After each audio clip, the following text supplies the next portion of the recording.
la commune via les commerçants auxquels nous avons augmenté les droits de place. Financé par la CEBLI.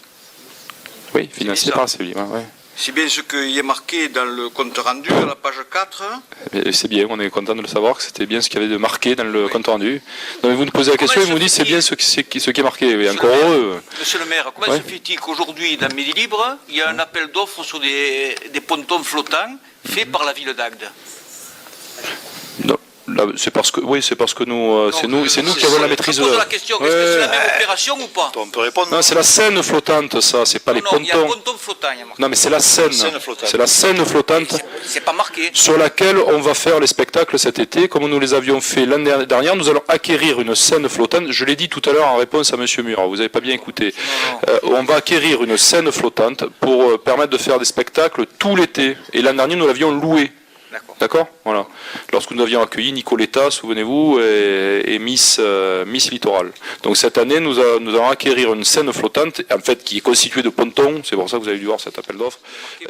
Est-ce qu'il y a un droit d'entrée? C'est-à-dire que les commerçants qui vont avoir le ponton devant chez eux, est-ce qu'ils ont une redevance d'entrée à payer?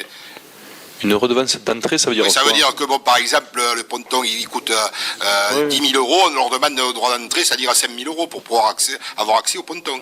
Non, parce que ce n'est pas un fonds de commerce. Les pontons continuent à appartenir à la mairie, puisque à la fin de la convention avec la CEBLI, M. Jauvert, ils reviendront à la mairie, qui en sera propriétaire. Donc ces pontons, il n'y a pas question dessus, c'est pas un droit commercial, c'est un droit de terrasse. Donc il n'y a pas de droit au bail. Mais ce qui veut dire que vous allez dégager totalement tous les quais. Ouais. Bon, ça c'est sûr, c'est acquis. Eh oui. Et si les commerçants ne peuvent pas faire face à la redevance, comment ça va se passer? C'est pour ça que ça a été négocié avec eux. Je les ai rencontrés un après l'autre. Ça n'a même pas pris une semaine, ils ont tous été d'accord sur le prix. Voilà. Et qui c'est qui va être chargé? C'est les droits de place qui vont encaisser? Ce sont les droits de place qui encaisseront. C'est un droit de terrasse.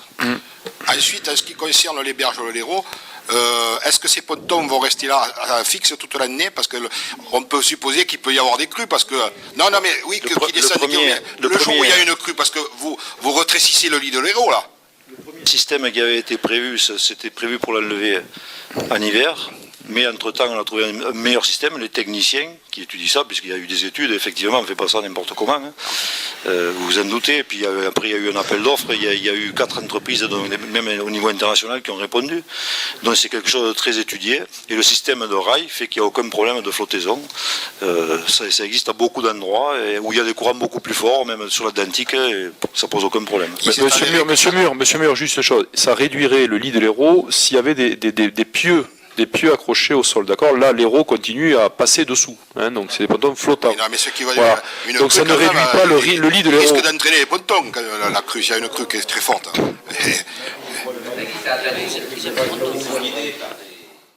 Une première intervention sur la forme, cette délibération, qui est une délibération fourre-tout, devrait être en effet scindée en plusieurs parties, car en effet, en un seul vote, vous nous demandez d'approuver un bilan, d'approuver un compte-rendu d'activité, d'approuver la liste des acquisitions et des cessions, d'approuver un abonnement qui porte sur 35% d'augmentation correspondant à 1 million d'euros, dont vous ne justifiez d'ailleurs que 650 000 € qui correspondent au nouveau ponton flottant. Et nous n'avons pas le choix de différencier les votes entre les propositions que vous nous faites sans accepter les bilans que vous nous soumettez. Sur le fond, ce sera, il faut le souligner, le 4e avenant de cette convention d'aménagement que vous aviez si bien pensé au départ. La volonté de restituer au public l'accès aux berges de l'Hérault est attendue depuis bien longtemps. C'est vous qui devez sonner, non, monsieur Dunsteb? Eh non. C'est pas vous qui sonnez? Ah, pardon. Pas pris mon téléphone. La volonté de restituer au public l'accès aux berges de l'Hérault est attendue depuis bien longtemps et on ne peut qu'y souscrire. Vous évoquez en effet la réappropriation des quais de l'Hérault depuis des années à l'occasion des grandes messes électoralistes, mais mis à part des images de synthèse et des photomontages qui parsèment le journal depuis des années, on n'avait pas encore vu de réalisation, on n'a encore pas vu d'ailleurs, mais espérons que cet été cela viendra. Le terme même de réappropriation est d'ailleurs un aveu d'échec d'une situation que vous avez laissé perdurer depuis maintenant 6 ans, il faut le préciser. Sur les conditions financières de ces attributions, vous faites écrire que cet investissement sera financé par la perception de recettes d'occupation du domaine public. Avec un coût de 1 100 € le mètre carré pour amortir cet investissement sur 15 ans, comme l'a signifié M. Couquet, il faudrait bien plus que des 63 € pour se faire porter le coût d'occupation du mètre carré, 2 pontons par mètre carré et par an. Il faut encore préciser, chose qui n'a pas été comptabilisée, que vont disparaître simultanément les recettes liées à l'allocation actuelle des terrasses. Vous me permettrez... Alors, vous êtes contre ce projet ou vous êtes pour? Alors, allez-y. Vous êtes pressé, il y a un match de foot, monsieur Non, le maire? pas du tout, mais bon, vous Alors, pinaillez depuis tout à l'heure sur des détails. Est-ce que vous êtes pour ou contre ce projet? Vous Qu'est-ce que vous allez nous terminer chercher? mon intervention. Allez-y, terminez là et on attend avec suspense votre délibération. D'accord, je monsieur. sais que vous Allez-y. intéressez peut-être pas à la chose publique, mais moi je m'y intéresse. Ah monsieur le non, maire, non, si je vous m'y intéresse pas permettez du tout. de Vous savez, finir. je suis maire depuis 6 ans, Parce je que m'y intéresse pas du tout. Les problèmes d'équité qui vont